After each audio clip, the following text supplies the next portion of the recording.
Hello बच्चों, हम लोग बेटा अर्थमेटिक का लेवल 1 पढ़ रहे हैं और आज लेवल 1 में हम अपने 9वें टॉपिक सिंपल इंटरेस्ट के पार्ट 1 पर चर्चा करने वाले हैं। आप सभी लोगों ने पिछले क्लास की वीडियो को अच्छी तरीके से देख लिया होगा और जिसमें से मेन तरीके से आप लोगों ने परसेंटेज का वीडियो अच्छी तरीके से देख लिया होगा। अगर आपको परसेंटेज बहुत अच्छे तरीके से बच्चों तैयार हो गया है तो फिर सिंपल इंटरेस्ट समझने में आपको कोई दिक्कत नहीं आने वाली। साधारण ब्याज का टॉपिक एक तरीके से पूरा का पूरा प्रतिशत पे ही बेस करता है। जब आपको प्रतिशत अच्छे तरीके से आता होगा तो साधारण ब्याज आपके लिए बेहद आसान टॉपिक है। तो आज हम लोग बच्चों स्टार्ट करते हैं साधारण ब्याज। हाँ तो बच्चों, अब हम इस टॉपिक को 4 नॉर्मल प्रश्नों से शुरू करते हैं। कहने के लिए नॉर्मल है, लेकिन कई बच्चे इन प्रश्नों को भी लगाने में परेशान हो जाते हैं या कई बच्चे लगा भी नहीं पाते हैं। तो आप देखिएगा इन प्रश्नों को आप किस तरीके से लगाएंगे, बड़े ही आसान तरीके से। मैंने आपको पहले ही बताया, अगर आपको प्रतिशत अच्छी तरीके से आता है तो ये टॉपिक आपके लिए बेहद आसान है। जरा बच्चों गौर करिए, यहाँ पर कह रहा है कि 4600 रुपए का 5% साधारण ब्याज दर से 3 वर्ष का ब्याज ज्ञात करो। एक छोटे से प्रश्न से बात शुरू करते हैं। तो सबसे पहले बच्चों हम लोगों को 4600 रुपए का 5% निकालना आना चाहिए। तो देखो, मैंने आपको परसेंट निकालने का एक बहुत अच्छा तरीका सिखाया था कि आप जीरो की काउंटिंग करना बंद कर दो। जब आप 5% निकालेंगे तो 2 जीरो ऑटोमेटिक कम हो जाएंगे। ठीक, 5 छक्का 30 का जीरो आया, 3 आपका कैरी आउट हो गया, 5 चौको 20 और 20 और 3 है 23, मतलब 230 रुपए। एक बात बताइएगा, 4600 रुपए का 5% आपका 230 रुपए आया, लेकिन बेटा ये 230 रुपए जो ब्याज है वो 1 साल का है। लिखा 4600 रुपए का 5% साधारण ब्याज दर से 3 वर्ष का ब्याज हमें बताना है। तो ये तो 230 रुपए जो ब्याज बना ये बेटा आपके 1 साल का ब्याज बना। हमें बच्चों ब्याज चाहिए 3 साल का, तो 3 साल का ब्याज निकालने के लिए गुणा कर दीजिएगा 3 से। जैसे ही आप 3 से गुणा करेंगे तो 23 तिया 69, मतलब 690 रुपए, और ये बच्चों आपका हो गया आंसर। तो इस तरीके से अगर कोई नॉर्मल प्रश्न आता है तो आप बेहद आसान तरीके से कर सकते हैं। सबसे पहले बच्चों आप कोई भी सवाल लगाया करो, आप 1 साल का ब्याज निकाल के रखा करो, तब आप सवाल में आगे बढ़ा करो। ठीक है बच्चों। अब देखिएगा बच्चों, दूसरा प्रश्न आपको बताते हैं। देखिएगा, 12,000 रुपए का 4.5% दर से 2.5 साल का ब्याज बताना। तो सबसे पहली समस्या तो हमारे सामने ये है कि 12,000 का हम लोग 4.5% निकालें। अब कई लोगों को 4.5% निकालने में दिक्कत आएगी, तो हम उन बच्चों को तरीका बताते हैं कि आप कैसे सवाल को लगाएंगे तो आपका सवाल आसान बन जाएगा। जरा गौर करिएगा, आपको तरीका बताते हैं। सबसे पहले तो आप इसे 2-3 तरीके से सोच सकते हो। सबसे पहले आप कैसे सोचोगे वो तरीका मैं आपको बता रहा हूं, कैसे आप नॉर्मली सोचोगे। देखो बच्चों, वैसे तो हम 2 जीरो हटाते थे, लेकिन इस बार हमारे प्रतिशत में भी दशमलव है, तो इस बार आप 3 जीरो अलग कर लो, तो 3 जीरो अलग हो गए। अब 12 गुणा 45 कर लीजिएगा। जब गुणा करेंगे तो 12 पंचे 60 का जीरो आएगा, हासिल 6, और 12 चौको 48 और 6 54, मतलब 540। ये 540 रुपए 1 साल का ब्याज बना। ठीक, इस तरीके से आप सोच सकते हैं। तो ये 540 1 साल का ब्याज बना। हमें बच्चों ब्याज देना है कितने साल? 2.5 साल। तो 2.5 साल का ब्याज निकालने के लिए यहां पर आप क्या कर सकते हैं? गुणा 5/2। जैसे ही आप गुणा करेंगे तो 2 से काटिएगा, ये आपका 270 बार कट जाएगा, और गुणा कर लीजिएगा। जब गुणा करेंगे तो जीरो आएगा, 5 सत्ते 35 का 5 आएगा, और 5 दूनी 10 और 3 13, मतलब 1350 रुपए आंसर बना। तरीका आपको क्लियर हुआ कि किस तरीके से आप इस सवाल को लगा सकते हैं। ठीक है बच्चों। अब देखिएगा, अगला सवाल आपके सामने जो दिया हुआ है वो मैंने किस तरीके से दिया हुआ है। 6,000 रुपए का 7% साधारण ब्याज दर से 8 मास का साधारण ब्याज है। आप यहां पे क्या लिखा है ये बिल्कुल मत सोचा करो, 8 महीने 9 महीने क्या लिखा है। आप सबसे पहले 1 साल का ब्याज निकाला करो। तो जब आप बच्चों 1 साल का ब्याज निकालोगे तो यहाँ पे 7×42 मतलब 420 रुपए आपका ब्याज निकला। ठीक, देखो मैं आपको बार बार कह रहा हूं कि जब भी किसी भी संख्या का प्रतिशत निकाला जाता है तो 2 जीरो अपने दिमाग में कम कर लो। ठीक, ये बात मैं आपको प्रतिशत के पहले वीडियो में ही पढ़ा चुका हूं। ठीक है बच्चों, तो यहां पर आप क्या करेंगे, 6000 का 7% 7×42 मतलब 420 रुपए है। 2 जीरो मैंने हटा लिए। अब बच्चों देखो, हमें ब्याज बताना है 8 महीने का। अब पहले तो दिमाग आप ये लगाइएगा, ये ब्याज आपने 1 साल का निकाला है बेटा। 1 साल का ब्याज निकालने का मतलब ये है कि ये आपने 12 महीने का ब्याज निकाला। तो ये बताओ 420 रुपए 12 महीने का ब्याज है। अगर बच्चों हम इसमें 12 से भाग दे दें तो अब ये देखो 1 महीने का ब्याज बन जाएगा। अगर आप इसमें 12 से भाग दे देंगे तो 1 महीने का ब्याज बन जाएगा। और हमें बच्चों चाहिए 8 महीने का ब्याज, तो गुणा क्या करोगे, 8। सॉल्व कर लो, 4 तिया 12, 4 दूनी 8, 3 से और काटोगे, 3 से 14 तिया 42 और यहाँ पे 14 दूनी 28 मतलब 280 रुपए। तो किस तरीके से यहाँ पर आप इसका ब्याज निकालोगे, ये चीज आपको अच्छी तरीके से समझ में आ गई होगी। सबसे पहले 1 साल का ब्याज निकालो। 1 साल में 12 महीने होते हैं। अगर ये 12 महीने का ब्याज है, अगर हम इसमें 12 से भाग दे दें तो ये 1 महीने का ब्याज बन गया। हमको 8 महीने का ब्याज चाहिए, इसलिए गुणा कर लिया 8 से, तो आंसर आ गया। तरीका क्लियर। अब देखिएगा अगला सवाल किस तरीके से आप बच्चों लगाएंगे। लिखा हुआ है कि 8000 रुपए का 5% साधारण ब्याज दर से 146 दिन का ब्याज ज्ञात करो। जब आपसे दिनों में ब्याज पूछा जाए तो फिर मैं आपसे वही बात बोलूंगा कि आप सबसे पहले 1 साल का ब्याज निकाला करो। तो 8000 का 5%, 8 पंचे 40 मतलब 400 रुपए। ठीक है बच्चों, 400 रुपए बने। 400 रुपए 1 साल का ब्याज है, लेकिन हमें 146 दिन का ब्याज देना है। तो अब पहले आप ये सोचो, ये 400 रुपए 1 साल का ब्याज है मतलब 365 दिन का ब्याज। भाई 1 साल में आपने सुना होगा 365 दिन होते हैं, तो ये 365 दिनों का ब्याज है। अगर हम इस 400 में 365 का भाग दे दें तो अब ये 1 दिन का ब्याज बन गया। अगर आप 365 दिन का ब्याज 400 बोल रहे हो, अगर आप 365 का भाग दे दोगे तो 1 दिन का ब्याज बन गया। और बच्चों हमें ब्याज चाहिए 146 दिन का, तो गुणा कर लीजिएगा 146 से। सिंप्लीफाई करिए, यहाँ पे काटेंगे अगर आप यहाँ पे 73 से तो 5 बार कटेगा, 73 से ये 2 बार कटेगा।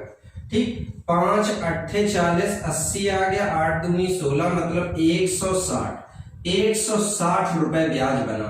तो किस तरीके से यहाँ पर आप ब्याज निकालेंगे, आपको ये सारी घटनाएं बड़े अच्छे तरीके से समझ में आ गई होंगी। आपने एक विशेष बात गौर की होगी कि मैंने कोई भी प्रश्न लगाने से पहले सबसे पहले ये पता किया कि 1 साल का ब्याज कितना होता है। उसके बाद प्रत्येक प्रश्न का सॉल्यूशन आप लोगों को दिया। आप इन सभी प्रश्नों को अच्छी तरीके से नोट कर सकते हैं और समझ सकते हैं। अब मैं आपको अगले प्रश्न बताता हूं। हाँ तो बच्चों, अब जरा इन प्रश्नों को देखिएगा कि ये प्रश्न किस तरीके से आप एग्जाम में करेंगे। बड़े ही आसान और बड़े ही इंपॉर्टेंट प्रश्न है। मैंने कहा आसान भी है और इंपॉर्टेंट भी है, तो अच्छे तरीके से समझ लीजिएगा, आपके एग्जाम में बहुत ये हेल्पफुल हो जाएंगे आपके लिए। जैसे कि ये प्रश्न दिया गया है, साधारण ब्याज की वार्षिक दर 10% से 12.5% हो जाने पर किसी व्यक्ति की आय 1250 बढ़ जाती, तो व्यक्ति का मूलधन ज्ञात करो। अब बड़े लॉजिकली आप सोचिए, एक बात बताओ, जो आय होती है वो हमारे ब्याज पर निर्भर करती है और ब्याज की दर पर निर्भर करता है। तो सोचो, पहले ब्याज की दर 10% थी तो उस समय आपकी आय 10% होगी। बाद में दर हो गई 12.5%, तो अब आपकी आय होगी 12.5%। बेटा आपकी आय 10% से 12.5% होने पर आपकी आय कितने परसेंट बढ़ गई? 2.5%। इधर आपकी आय 2.5% बढ़ी, उधर 1250 रुपए बढ़ी। आप पॉइंट हटाएंगे तो यहाँ पे 0 लगाएंगे, 25 से काटिए, 25 पंचे 125, तो बताओ बच्चों 1% की वैल्यू आपको मिलेगी कितनी? 500। हमसे सवाल में पूछा गया है कि व्यक्ति का मूलधन ज्ञात करो। मूलधन होगा 100%, तो 100% की वैल्यू हो जाएगी 50,000 रुपए। तो किस तरीके से बच्चों आप इस सवाल को लगाएंगे, ये सवाल आपको अच्छी तरीके से समझ में आ गया होगा। यहां पर आपको ये चेक करना था कि हमारी दर कितनी बढ़ेगी। ठीक, इस सवाल में तो चलो आपको ये देखना था दर कितने बढ़ेगी, लेकिन यहाँ पे खुद ही बता रहा है कि दर इतनी बढ़ी। जरा गौर करो, कोई धन 2 वर्ष के लिए साधारण ब्याज की एक निश्चित दर पर दिया गया। यदि ब्याज की दर 3% अधिक होती तो 108 अधिक ब्याज मिलता। अब मेरी बात समझिएगा, कह रहा है ब्याज की दर 3% अधिक होती। मैं एक बात जानता हूं कि जो दर होती है वही हमारा ब्याज होता है। तो जब दर 3% बढ़ेगी तो इसका मतलब आपको एक साल में 3% ज्यादा ब्याज मिलने लगेगा। ठीक, एक साल में बच्चों 3% ज्यादा ब्याज मिलेगा। आपके सवाल का मैटर 2 साल का है, तो बताओ एक साल में अगर 3% मिलेगा तो 2 साल में कितना बढ़ा? 6। एक साल में 3% बढ़ा तो 2 साल में 6%। आपके हिसाब से 6% बढ़ा, सवाल में 108 रुपए बढ़ा।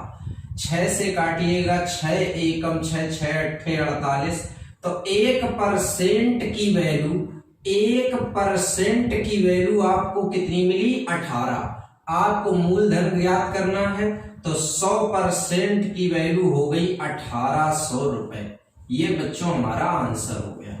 तो किस तरीके से आप ये दोनों सवाल एग्जाम में अगर आपको मिलते हैं तो लगाएंगे, ये बात आपको अच्छी तरीके से समझ में आ गई। इनको अच्छे तरीके से तैयार कर लीजिएगा। मैंने आपसे पहले ही कहा बेहद आसान और बहुत इंपॉर्टेंट। ठीक है बच्चों, अब जरा इस सवाल को देखिएगा कि ये दोनों प्रश्न आप किस तरीके से लगाएंगे। बच्चों जरा ध्यान दीजिएगा, जैसा कि बेटा आपको इसमें बताया गया है कि 2400 रुपए का किसी निश्चित ब्याज दर से 4 वर्ष का मिश्र धन 3264 रुपए हो जाता है। ब्याज की दर में 1% की वृद्धि करने पर इसी धन राशि का उतने ही समय का मिश्र धन कितना होगा। देखो बच्चों मेरी बात को आराम से सुनो, चाहे ये सवाल हो चाहे ये सवाल, ये दोनों ही एक ही सवाल है, बस डिजिट बदल दिए हैं मैंने। अगर ये सवाल कभी भी आपके सामने पेपर में आते हैं तो जो लोग इनको प्रॉपर तरीके से लगाते हैं उनका पहले तरीका सुन लो। वो लोग करते क्या, वो क्या करते हैं, 2400 रुपए मूलधन और 3264 रुपए मिश्र धन से पहले निकालते हैं ब्याज। ठीक, और वो ब्याज जो निकलता है वो 4 साल का निकलता है। फिर वो उस ब्याज में 4 का भाग देते हैं, 1 साल का ब्याज निकालते हैं। फिर उस 1 साल के ब्याज को दर में बदलते हैं। ठीक, फिर जब वो दर निकाल लेते हैं बेटा, फिर उस दर में क्या करते हैं, यहाँ पे 1% की जो वृद्धि हुई है वो 1% उसमें जोड़ते हैं। फिर जो नई दर आती है उस दर के हिसाब से फिर वो 2400 रुपए से 1 साल का ब्याज निकालेंगे, 4 का गुणा करके 4 साल के ब्याज में बदलेंगे, फिर उसको मूलधन में जोड़ेंगे, तब उनका नया मिश्र धन मिलेगा। सोचो बच्चों, मुझे बताने में, जब मैंने ये बात बताई है तो बताने में इतना समय लगा, तो लगाने में कितना समय लगेगा। एटलीस्ट आप मान के चलिएगा कि 1 या 2 मिनट तो कंफर्म वो लड़का ले ही लेगा। ठीक है, सवाल लगाने में। लेकिन अगर आप इस सवाल में 2 मिनट ले लेंगे तो फिर बाकी एग्जाम में और सवालों को लगाने में तो फिर आप बहुत परेशान हो जाएंगे, या हमें इतना समय ही नहीं मिलता है कि पेपर में हम किसी सवाल में 2 मिनट का समय दें। हमें ये सवाल जल्दी लगाना है तो तरीका सीखना होगा। अच्छा जरा गौर करिए, आप सिर्फ लॉजिकली विचार करिएगा। एक बात बताओ, इस सवाल में सिर्फ किस चीज में परिवर्तन किया गया? तो पता चला कि ब्याज की दर 1% बढ़ रही है। जैसे ही ये बात मैं इस सवाल में पढ़ता हूं कि ब्याज की दर 1% बढ़ रही है, तो तुरंत मेरे दिमाग में एक बात का मैसेज आता है कि अगर ब्याज की दर 1% बढ़ रही है तो हमारे सवाल में 1% कितना होगा। तो सबसे पहले जैसे ही मैंने देखा तो 2400 रुपए का 1% बना 24 रुपए। बच्चों गौर करना, 2400 रुपए का 1% बना 24 रुपए। कहने का मतलब ये है कि 1% की वृद्धि होने पे 24 रुपया ब्याज ज्यादा मिलेगा। भाई जो पहले ब्याज मिलता था वो तो मिलेगा ही मिलेगा। जब ब्याज की दर 1% बढ़ जाएगी तो 24 रुपए ज्यादा ब्याज मिलेगा। 24 रुपए बेटा 1 साल में ज्यादा ब्याज मिलेगा। यहां 4 साल का मैटर है तो 4 वर्ष का अगर हम देखें तो 4 वर्ष में 96 रुपए ब्याज बढ़ गया। एक बात बताइएगा बच्चों, इस 1% की वृद्धि की वजह से जो पैसा हमें पहले मिलता था अब उस पैसे में कितनी और ज्यादा बढ़ के मिलेगा, 96 रुपए ज्यादा बढ़ के मिलेगा। तो बच्चों एक बात बताओ, 3264 रुपए तो आपको पहले से ही ब्याज मिलता था, अब 96 रुपए और ब्याज मिलेगा। तो इसका मतलब नया मिश्र धन अगर देखेंगे तो 6 4 10 का 0 9 6 15 1 16 का 6 3 3, मतलब अब आपको नया मिश्र धन मिलेगा 3360। तो आपको इस सवाल को लगाने के लिए बस एक ही बात का याद रखना है कि जो ब्याज बढ़ रहा है आप उतना पहले 1 साल का ब्याज निकालिए, फिर जितने साल की बात कर रहा है उस ब्याज को उतने साल में बदल लो, और उस ब्याज को जो आपका एक्स्ट्रा ब्याज निकला है उस एक्स्ट्रा ब्याज को अपने पुराने वाले मिश्र धन में जोड़ दोगे तो आपका नया मिश्र धन बन जाएगा। तरीका आपको क्लियर हो गया। इधर देखिएगा अगला सवाल, साधारण ब्याज की दर से 2000 रुपए की राशि 2600 रुपए 5 साल में हो जाती है अगर ब्याज की दर 3% बढ़ोतरी हो जाए। सबसे पहली बात, जैसे ही ब्याज की दर में 3% की बढ़ोतरी होगी तो बच्चों 2000 का 3% आप देखेंगे तो कितना, 60। 3% की बढ़ोतरी होते ही 60 रुपए ब्याज 1 साल में ज्यादा मिलेगा। बच्चों 1 साल में 60 रुपए ब्याज ज्यादा मिला। 5 साल का अगर हम मैटर देखेंगे तो 5 साल में हमें 300 रुपए ब्याज ज्यादा मिलेगा। बच्चों हमें पहले कुल मिला के 2600 रुपए मिश्र धन मिलता था, अब मिश्र धन कितना ज्यादा मिलेगा, 300 रुपए। तो 2600 रुपए में जैसे ही आप जोड़ेंगे तो अब आपको मिश्र धन के रूप में कितना मिलेगा, 2900 रुपए। तो किस तरीके से बच्चों आप इन सवालों को लगाएंगे ये बात आपको बहुत अच्छी तरीके से समझ में आ गई होगी, कहीं कोई कंफ्यूजन नहीं हुआ होगा। खासकर इन दोनों सवालों में बहुत अच्छे तरीके से बातों को समझ लीजिएगा ताकि ये आपको एग्जाम में कभी दिक्कत ना करें। अब मैं बच्चों आपको अगले प्रश्न के बारे में बताता हूं। हाँ तो बच्चों अब जरा इस प्रश्न को देखिएगा कि ये प्रश्न किस तरीके से आप लोग लगाएंगे, जरा गौर करिए। देखिएगा बच्चों इस प्रश्न को लगाने के लिए सबसे पहले तो एक चीज समझ लीजिएगा, मैं आपको 2 विधियां बताऊंगा ताकि आप इस सवाल को अच्छी तरीके से समझ पाए। जरा गौर करिए बच्चों। सबसे पहले तो एक बिल्कुल बेसिक विधि बताते हैं। इन्होंने कहा है कि ए ने बी को 5000 रुपए 2 वर्ष के लिए तथा सी को 3000 रुपए 4 वर्ष के लिए साधारण ब्याज की एक ही दर पे उधार दिए। मतलब ये है कि जिस दर पे इन्हें दिए उसी दर पे इन्हें दिए। उन दोनों से ब्याज के रूप में कुल मिला के 3300 रुपए मिले, तो ब्याज की वार्षिक दर क्या था।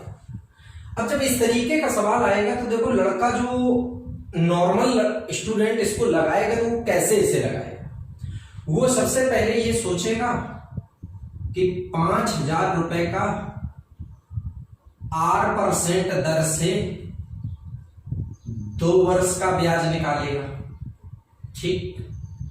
फिर 3000 रुपए का 8% दर से 4 वर्ष का निकालेगा ब्याज।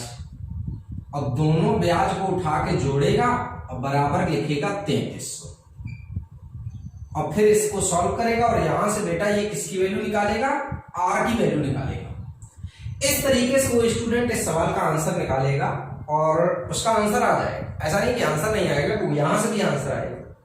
लेकिन इस सवाल में उसने विशेष कुछ नहीं किया। जिस नॉर्मल तरीके से सभी लोग लगा सकते हैं वैसे ही आया है, वैसे ही आप लोग भी लगाएंगे अगर आपने इस मेथड का इस्तेमाल किया। तो देखो दूसरों से बेहतर तरीका लगाने के लिए मैं अब आपको एक बढ़िया तरीका समझाऊंगा, जरा ध्यान दीजिएगा। एक स्टेप में सीधे आंसर आएगा, सीधे आंसर आएगा, जरा गौर करिए। आप यहां पे क्या करिएगा कि 5,000 रुपए 2 साल के लिए चले तो 5 दूनी 10,000 एक जगह कर लो, और 3,000 रुपए 4 साल चले तो 4 तिया 12,000 एक जगह कर लो। 10,000 ये वाले, 12,000 ये वाले, टोटल आप मान लो कि मूलधन आपका 22,000 है। आप क्या मानोगे? मूलधन क्या है? 22,000, ठीक। और आप ब्याज कितना देते हो? 3,300 रुपए, और ब्याज की दर बतानी गुणा 100। सॉल्व करिएगा, 0 0 0 0 0 और ये 0, 11 दूनी 22, 11 तिया 33, तो 30 आया। जैसे ही यहां पर आप सिंपलीफाई करोगे, जैसे ही आप यहां पर सिंपलीफाई करोगे तो इसे काटोगे तो ये कितना आया? 15। ब्याज की दर बच्चों आ गई 15%। ये हमारा हो गया आंसर। तो किस तरीके से आप एक ही स्टेप में सवाल का आंसर निकाल सकते हो, आपको ये बात बहुत अच्छे तरीके से समझ में आ गई होगी। ये बहुत अच्छा मेथड है। आप इसके माध्यम से किसी भी इस तरीके के सवाल, आपको 3 आदमी अलग अलग पैसा दिया जाता, आप सबका टाइम से गुणा करते, और गुणा करने के बाद सबको एक साथ जोड़कर सीधे दर निकाल दीजिएगा, आपका एक ही बार में आंसर आ जाएगा। आपको मेथड समझ में आ गया होगा, ठीक है बच्चों? हाँ तो बच्चों अब जरा इस प्रश्न को देखिएगा कि ये प्रश्न किस तरीके से आप लोग लगाएंगे एग्जाम में। करण विश्वास ने 30,000 रुपए उधार लिए, ठीक, और आपसे कह रखा है कि इसका एक भाग 12% साधारण ब्याज दर पर और शेष भाग 10% वार्षिक साधारण ब्याज पे लिया, और 2 वर्ष बाद कुल 36,480 रुपए का भुगतान किया, तो 12% दर पे ली गई राशि कितनी? तो देखो आप कैसे इस सवाल को लगाओगे, जरा ध्यान दीजिएगा। देखो बच्चों इतना तो आप समझ ही रहे होंगे कि विश्वास ने 30,000 रुपए उधार लिए, इसको 2 अलग अलग दरों पे लिया है। इसमें से कुछ पैसा, पहला हिस्सा 10% पे लिया है या 12% पे लिया है, और एक हिस्सा 12% पे लिया है। इसमें कौन पहला कौन दूसरा ये मैटर नहीं करता है, लेकिन एक हिस्सा 10% पे लिया और दूसरा हिस्सा 12% दर पे लिया है, ठीक। और कुल मिला के विश्वास ने 2 साल बाद 36,480 रुपए वापस किए। अच्छा बच्चों इतना तो आप समझ ही रहे होंगे कि 36,480 में से 6,480 रुपए जो है वो है ब्याज, और वो भी 2 वर्ष का ब्याज है। तो आप सबसे पहले 1 साल का अगर ब्याज निकालोगे तो 3240 रुपए ब्याज आया। 3240 रुपए बच्चों ब्याज आया। अब हमें ये बताना है कि 12% की दर पे कितना पैसा लिया गया। तो देखो आप यहां पे क्या कर सकते हो वो चीज मैं आपको समझाता हूं, जरा ध्यान दीजिए। आप देखो एक हिस्सा 10% पे लियो, दूसरा हिस्सा 12% दर पे लियो, तो इस 12% को आप ऐसे लिख लो 10% प्लस 2%, ठीक। अब थोड़ी देर के लिए आप इस 2% पे गौर मत करो। आप ये देखो कि मान लो पूरा पैसा, मतलब दोनों हिस्से कुल मिला के आपके 10% दर पे ही लिए गए। अच्छा बच्चों ये बताओ अगर दोनों हिस्से मतलब 30,000 रुपए पूरा का पूरा 10% दर पे लिया जाए तो बच्चों आपका ब्याज बनेगा 3,000 रुपए। मतलब पूरे पैसे पर बनने वाला जो ब्याज है वो आपका 3,000 रुपए आएगा। लेकिन गौर करिए बच्चों आपके 1 साल का ब्याज कितना है 3240। तो जब आप 3,000 रुपए यहां पे रखेंगे और यहां का ब्याज 3240 है तो 240 रुपए एक्स्ट्रा ब्याज दिख रहा। अब दिमाग में आपके ये आएगा कि ये भाई 240 रुपए एक्स्ट्रा क्यों हो गए। तो मुझे याद आया कि ये जो दूसरा वाला अमाउंट है इस पर 2% तो हमने काउंट ही नहीं किया। तो बच्चों गौर करो दूसरे वाले अमाउंट का 2% आपको दिया गया है कितना 240। तो दूसरा वाला अमाउंट यहां पर कितना है 12,000 रुपए। इसका मतलब बच्चों ये 12% के दर पर दिया गया अमाउंट कितना है 12,000 रुपए। आपको बहुत अच्छी तरीके से ये तरीका क्लियर हो गया होगा किस तरीके से आपको ये सवाल लगाना है, ये बात आपको अच्छी तरीके से समझ में आ गई होगी। ठीक है बच्चों, अब मैं आपको इसी कैटेगरी का एक सवाल और बताता हूं। हाँ तो बच्चों, अब जरा इस प्रश्न को देखिएगा कि किस तरीके से आप इस प्रश्न को लगाएंगे। देखिएगा, मैंने आपको सेम इसी पैटर्न पे एक पिछला प्रश्न बताया और ये प्रश्न भी आप गौर से देखिएगा, फिर से देखिएगा, बड़े आराम से देखिएगा। एक महाजन एक ग्रामीण को 4,000 रुपए 3 साल के लिए उधार देता है। इसके कुछ भाग पर साधारण ब्याज की दर उसने 10% वार्षिक और शेष भाग पर यह दर 12% वार्षिक है और 3 वर्ष बाद उसे कुल मिला के 5,350 रुपए प्राप्त हुए, तो उसने 12% ब्याज दर पर कितनी राशि दी। तो आप लोग बच्चों यहाँ पे समझ गए होंगे कि उसने इस 4,000 रुपए को 2 हिस्सों में इस आदमी को दिया है। एक हिस्से पे 10% दर लेगा, लेकिन दूसरे हिस्से पर 12% दर लेगा। जरा गौर करिएगा, 12% को इस बार मैं पहले से ही आपके सामने इस तरीके से लिख दे रहा हूं, 10% प्लस 2%, क्योंकि ये 12% है। ठीक है बच्चों, अब अगली बात यहां पर आप लोग ये समझ लीजिएगा कि इसने सेकंड कंडीशन में ये बात बोली है कि कुल मिला के उसे 3 साल बाद 5,350 रुपए मिले। अब आप गौर करिएगा, 4,000 रुपया लिए थे, 5,350 रुपए इसको मिले, तो कहने का मतलब ये 1,350 रुपए जो है वो क्या है, ब्याज है। और ये ब्याज है 3 साल का, तो बच्चों यहाँ पे भाग देंगे तो आपका आएगा 450 रुपए 1 वर्ष का ब्याज। ठीक, 450 1 साल का ब्याज आया। अब बच्चों हमें बताना है कि 12% पर हमने कितना पैसा दिया है। तो आप लोग एक काम करिए, थोड़ी देर के लिए भूल जाइएगा कि कोई 12% के आपने पैसा ही दिया। आप इस वाले पैसे और इस वाले पैसे को, दोनों पैसों को मान लीजिएगा कि दोनों ही हिस्से 10% पे दिए। अब बच्चों अगर दोनों हिस्से 10% पे दिए होते तो 4,000 का 10% अगर आप देखेंगे तो आपको 400 रुपए ब्याज मिलना चाहिए। आपको 400 रुपए ब्याज मिलना चाहिए, लेकिन वास्तविकता में बच्चों जब आप देखेंगे तो 450 ब्याज मिल रहा है। मतलब कितना ब्याज एक्स्ट्रा मिला, 50। तो हमारे निकाले हुए ब्याज और इनके दिए हुए ब्याज में 50 रुपए का अंतर आ रहा है, मतलब इनका ब्याज 50 रुपए एक्स्ट्रा आ रहा है। तो अब आप गौर करिएगा कि ये 50 रुपए ब्याज एक्स्ट्रा क्यों आ रहा है। तो मुझे याद आया कि मैंने ये पैसा तो 12% दर पे लिया है ना, तो गौर करो, मैंने यहाँ पे 10% ब्याज काउंट किया, कितना नहीं काउंट किया, 2%। तो यही 2% एक्स्ट्रा बन रहा होगा। तो कहने का मतलब इस वाले अमाउंट का 2% जो है वो बच्चों कितना है, 50 रुपए। सॉल्व करिए, 2 से काटेंगे 25, जैसे ही आप सॉल्व करेंगे तो इसकी वैल्यू आएगी 2500। इसका मतलब ये वाला अमाउंट बच्चों कितना है, 2500। तो याद रखिएगा 12% दर पे दिया गया अमाउंट कितना है, 2500। और ये बच्चों हमारा आंसर हो गया। अगर यहीं पे बच्चों आपसे 10% वाला पूछा जाए तो आप तुरंत 4,000 में से 2500 घटा देंगे और आंसर आ जाएगा आपका 1500। तो आपका 10% पर दिया गया अमाउंट 1500। तो किस तरीके से आप इन सवालों को बच्चों सॉल्व करेंगे, आपको ये सारी बातें बहुत अच्छी तरीके से समझ में आ गई होंगी।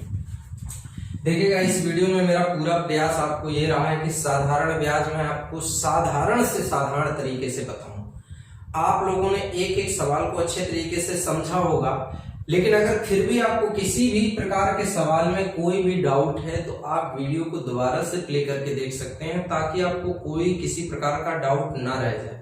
मैं आपको हर वीडियो में इतना जरूर बोलता हूं कि आप बहुत अच्छी तरीके से एक एक सवाल को समझिएगा, धैर्यपूर्वक, किसी भी प्रकार की जल्दबाजी ना करिएगा। आप एक एक सवाल को नोट करिएगा अपने रजिस्टर पर, अच्छे तरीके से नोट्स बनाइएगा। जितने अच्छे तरीके से आप बच्चों अपने नोट्स बना लेंगे उतना ही आपको सारी चीजें बहुत अच्छे तरीके से तैयार हो जाएंगी। ठीक है बच्चों? हाँ तो बच्चों, अब जरा इस प्रश्न को देखिएगा किस तरीके से ये सवाल आपको लगाना है। कह रहा है यदि समान वार्षिक दर से समान समय के लिए A रुपए का साधारण ब्याज B रुपए तथा B रुपए का साधारण ब्याज C रुपए है, तो निम्न में से कौन सा कथन सत्य है? कथन सत्य होने का मतलब कौन सा रिलेशन बनेगा ABC के बीच, वो आपसे पूछना चाहता है। तो देखो बच्चों, जब भी कभी आपको इस तरीके का कोई भी सवाल आपको दिया जाए तो आप उस सवाल को कैसे एग्जाम में लगाओगे वो बात मैं आपको समझाता हूं। देखो, ए रुपए का साधारण ब्याज बच्चों बी रुपए है, तो आप तुरंत ए बटे बी कर दो, मूलधन बटे ब्याज। दूसरी तरफ बी रुपए का साधारण ब्याज सी रुपए हो तो बी बटे सी, इस तरीके से कर दीजिए। अगर और कोई स्टेटमेंट दिया जाता तो भी हम उसको इसी तरीके से आगे लिखते, लेकिन वैसे एग्जाम में याद रखना, परेशान मत होना, सिर्फ 2 ही स्टेटमेंट आपको दिए जाएंगे और 2 ही के बीच में रिलेशन पूछा जाएगा। अब जब आपने ऐसा लिख लिया, ए का ब्याज बी और बी का ब्याज सी, तो सॉल्व कर लीजिएगा। जब बी का बी से गुणा होगा तो बच्चों आएगा बी स्क्वायर और इसका गुणा होगा तो ए सी। यही आपका कथन हो गया बच्चों और यही आपका आंसर हो गया। अच्छा बच्चों, अगर इसको ये बहुत बदल के लिखेंगे तो बस इतना ही इसको कर सकते हैं। अगर ये मान लो करते हैं तो b बराबर अंडर रूट ए सी, इसके अलावा आपको कोई भी कथन वहां पे नहीं मिलेगा। तो किस तरीके से बच्चों आप इस सवाल को एग्जाम में लगाएंगे, ये बात आपको अच्छी तरीके से समझ में आ गई होगी। ठीक है बच्चों, अब एक एक पॉइंट आपको क्लियर हो गया होगा इस सवाल में। अच्छी तरीके से सभी पॉइंटों को नोट कर लीजिएगा, कहीं कोई कंफ्यूजन न छोड़िएगा। ठीक है।